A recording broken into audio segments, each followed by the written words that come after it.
What's up, everybody? Welcome to a new video. I am going to continue educational shows on YouTube or Facebook, wherever this video is going to be watched. The reason for that is that it's sad to say that YouTubers and people like all influencers rarely do any research. They don't read, they don't study, they don't try to understand.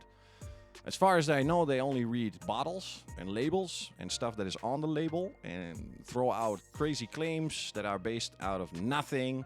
And one that aggravates me the most is the pH levels.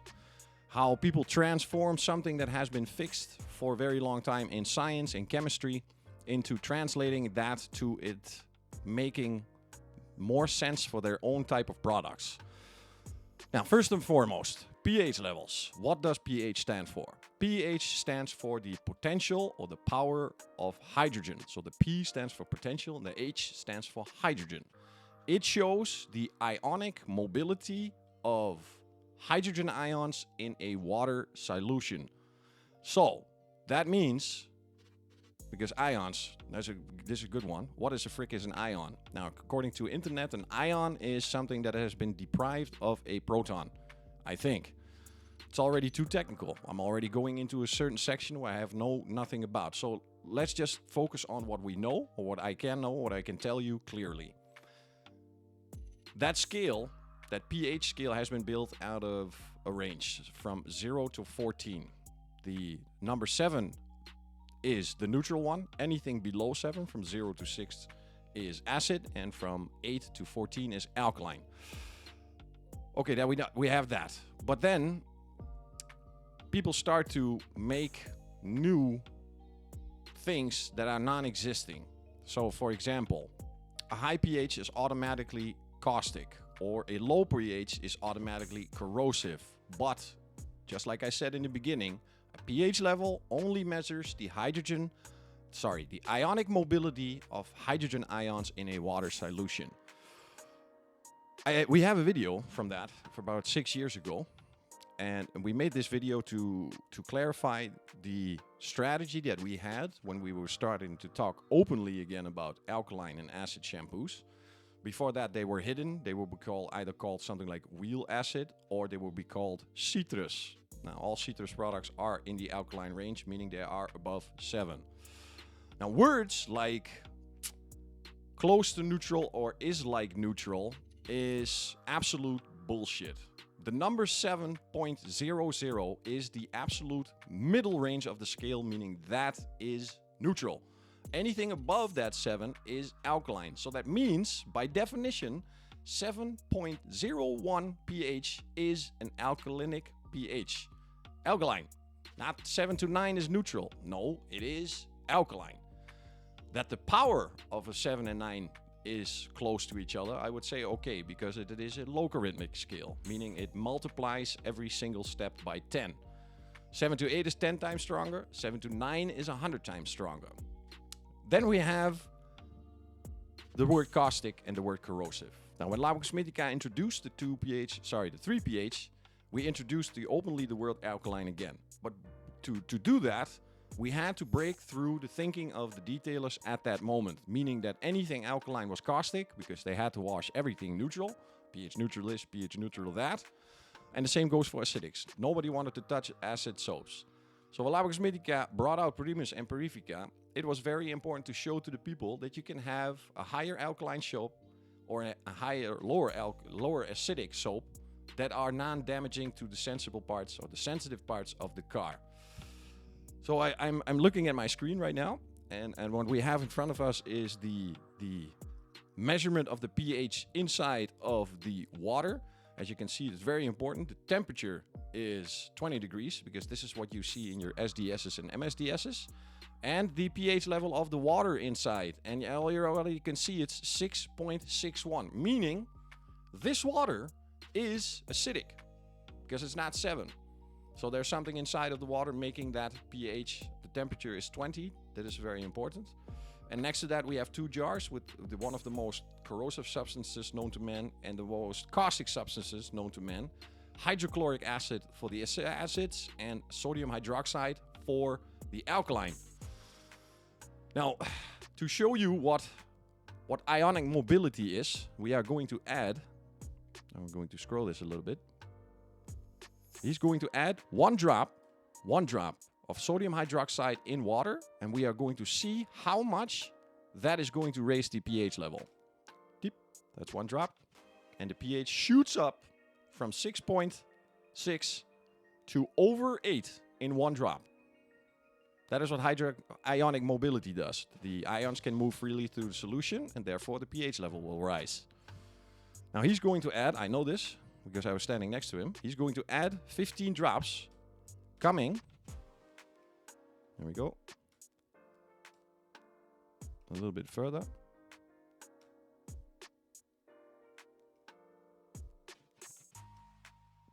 To 15 drops, raising the pH level to 12.7, because it's even rising even more. Slowly, it's going to rise a little bit more. Then he's going to put in the original stick into the concentration of the sodium hydroxide. That is going to show us a pH of similar than the solution with the 15 drops inside. And now he puts it back into the solution with the 15 drops. And that pH is higher than the concentrate. So the pH level is important to know what it does, that it is an alkaline and how strong it is, but it does not tell the entire story, because if we had a concentrated shampoo of a pH of 13 and we pour that onto something very delicate, it will melt at the spot.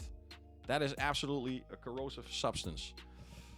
Now comes the next test to show that pH levels tell us a certain part of the story. He's going to add one drop or a couple of drops of sodium hydroxide and aluminum, and you can immediately see the reaction it does. But when he puts next to it the solution of the pH of 13 in the same amount, nothing is happening. There is no caustic burn happening, although the pH is 13. And this is very important to understand, that a pH measurement does not tell a story about causticity or corrosiveness. For that, ladies and gentlemen, they use a different type of testing. They use delicate materials, or they use contra chemicals. So for example, they would take a acidic product and they are going to test it by adding an alkaline product to make an exothermic reaction. And based on the intensity of that reaction, they determine the causticity, and they can do it the other way around. So now we have seen that a pH does not determine causticity. But what is it like on the other side of the scale when we move to the acids? Sorry, we're first going to prove Labox Medica. First we are going to prove Primus being pH 11.3 and 100% safe for aluminum. This is 99.8% pure aluminum with 0.2% of magnesium. These are the testing plates that we use in the lab. And you can also see what the difference is between surfactants, because the sodium hydroxide concentrate is nothing but water, where the Primus has surfactants inside, breaking surface tensions, and you can exactly see that Primus is dividing itself over the surface without any agitation or help. This is what surfactants do. They break the surface tension to divide the product over the surface. Heavily chemical burn from the sodium hydroxide, nothing in the purest form on the side of Primus. So the most important, I think, by the difference of testing for acids and alkalines is that the tube of the testing device is not going to be glass anymore because of the acids. So it's going to be something in the plastic range or in the synthetical type of a range. This is the old formula of Purifica. We have now a much, much stronger Purifica that has even the same level of safety and hydrochloric acid versus Purifica. So a little bit of Purifica, pure, always pure. This is not diluted version, this is pure. And then adding some hydrochloric acid. And the reaction for that you have to see by yourself. As you can see, there's smoke coming off. That is how corrosive this substance is. This is so far I can tell you about pH levels. Now,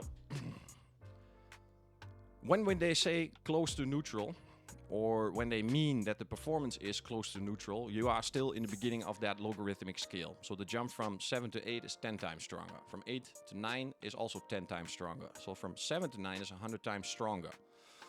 So all the YouTubers also like to use the word high alkaline. Now, high alkaline starts officially, when I saw it online, researched it online, starts from 12. pH 12 and up. And that is a big difference between 11 because it's 10 times stronger than pH 11. 12 is 10 times stronger than 11, and that's a big jump, especially when you're already in a strong range. And they like to use this word high alkaline because they heard it from another YouTuber that also has the brain of a spring onion, doesn't research, doesn't do anything, just throw shit out there just to sell these products because they are either sponsored or have an affiliate program or are under contract or whatever. But you are being lied to with false information. And this is like what I'm saying right now, is that this information that I'm giving you should be verified because I am first and foremost not a chemist. Second, I work for a company that's paying me to promote these products. And I'm not just saying promoting them online because this is more about the general information about chemistry, something that should have been taught to any detailer that ever starts using products, because this will also help in your safety range. Now there's another term that I'm really getting tired about, and they use it when they like to use it. It's not something they use all the time. It's the word neutralize. They would like to neutralize something. So they are using an either alkaline or an acidic product, and then they want to neutralize. There are cases indeed where it could be possible that it's mandatory or requested to do a cleanse or a neutralization. When, for example, a caustic, strong alkaline product has still some surfactants working onto the surface, an acid could be used to neutralize it and get those surfactants off. But for us in the detailing industry, I can tell you that most of the products inside of the industry are capable of being rinsed off with water and do not need any neutralization.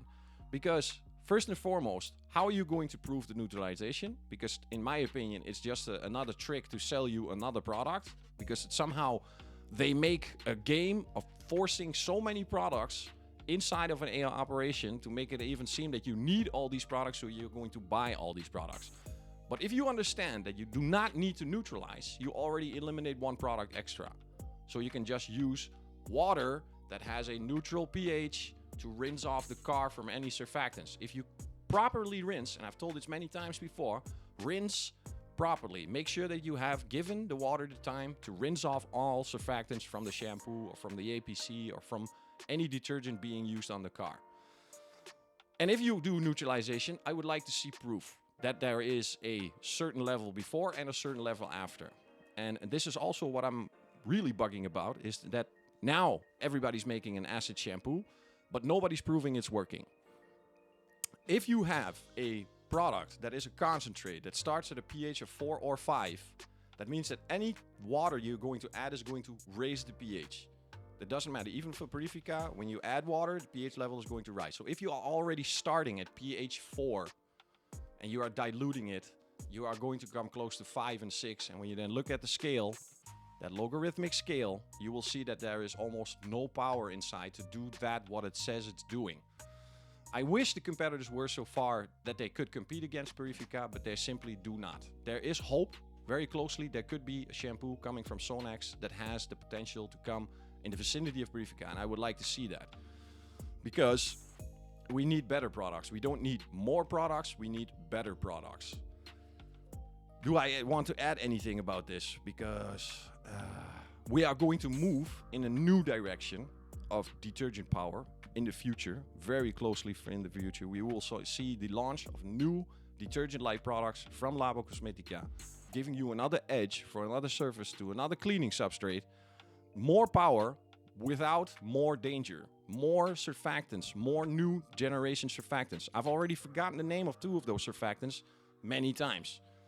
The surfactants are very difficult to pronounce, but we have obtained these surfactants and we have used them in 2 of the new products coming out in Labo Cosmetica that I'm very soon, as soon as I get the green light, I'm going to start feeding you information about these products. But because I think it is more important for me to give you information about what is coming instead of starting the information when the product is there. I think we can cut down a lot of issues, a lot of problems that could occur, and then I'm not so saying products about the problems, but the effectivity of the products being used. So over diluting, too strong, drying, stuff like that.